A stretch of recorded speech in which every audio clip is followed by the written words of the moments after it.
This year, the University of Johannesburg hosts, together with Times Higher Education, the BRICS and Emerging Economies Universities Summit.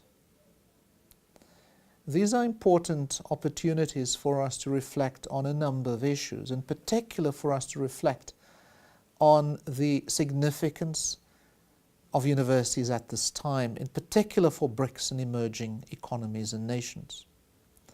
We find ourselves in a particularly challenging time of low economic growth, which in turn has consequences for our nations and of course direct implications for universities' abilities to finance their ambitious and vitally important research and teaching and learning projects and programs. And so at this conference we will, together with our peers from across BRICS and the emerging economies, reflect on the roles of universities at this time. We will also find time to ask deep questions about what matters most, and therefore how can we in a different manner drive and influence universities to work closer and closer towards what matters, as opposed to what is reflected in the current rankings of universities.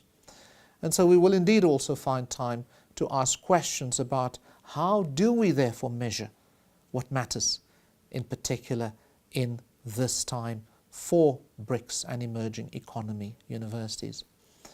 We will open the conference with the Commissioner of the African Union, Dr. Nkosazana Dlamini-Zuma, and we're very privileged and honoured to have her do so, so that she can share also her vision for universities in the BRICS and emerging economies, in particular Africa, of course, over the next decade or so, and how she sees universities evolve during this particular period.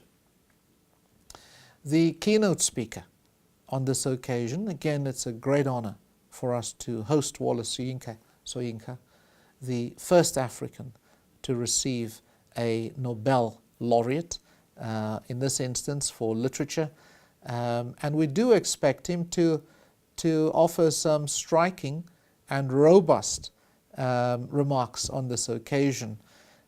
Just recently, before the election of the President-elect of the US, Donald Trump, Wale made a strong observation, and that was that should Trump be elected President of the US, then he would have no choice but to cut up his green card.